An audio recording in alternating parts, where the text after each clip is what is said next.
आज सकाळी आपल्या सर्वांना एक घटना ऐकायला आली, एक बातमी ऐकायला आली। आपण सर्वजण ज्यांच्या लाडकी बहिणी आहोत, लाडक्या बहिणींच्या 3 भावामधला एक भाऊ आज हरवला। आज लोकनेते ज्यांनी सर्वांच्या हृदयावर वेगळ्या प्रकारचं अधिष्ठान गाजवलं होतं असे असलेले अजितदादा पवार विमानाच्या अपघातामध्ये त्यांना देवाज्ञा झाली।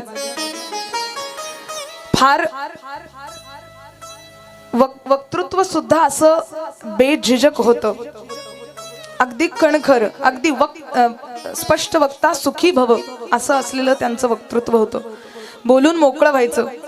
आता राजनीतीशी माझा काही संबंध नाही आणि आपला सर्वांचा अर्थातच राजनीतीशी संबंध नाही, पण एक माणूस म्हणून तरी किमान असं व्हायला पाहिजे नव्हतं, कारण हे सगळं काही अनएक्सपेक्टेड होतं। म्हणजे यावर विश्वासच कुणाचा बसणार नाही असं हे सगळं घडलं।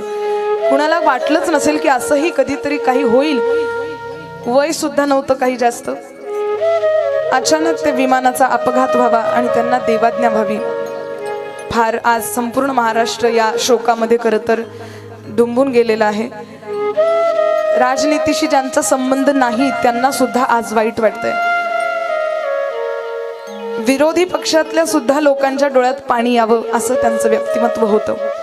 या गोष्टीचा शोक आपल्याला निरंतर राहणार आहे की एक चांगला वक्ता किंवा एक चांगला नेता आपण सर्वांनी गमावलाय। म्हणून जीवनाचं काही खरं नाही आहे श्रोते हो। कधी काय परिस्थिती येईल सांगता येत नाही। काय स्वप्न रंगवलेले आहेत समोरचे, जागीच सगळं राहणार आहे। म्हणून माणसाची कदर करायला शिका। आहे जोपर्यंत आयुष्यात त्याची कदर करा।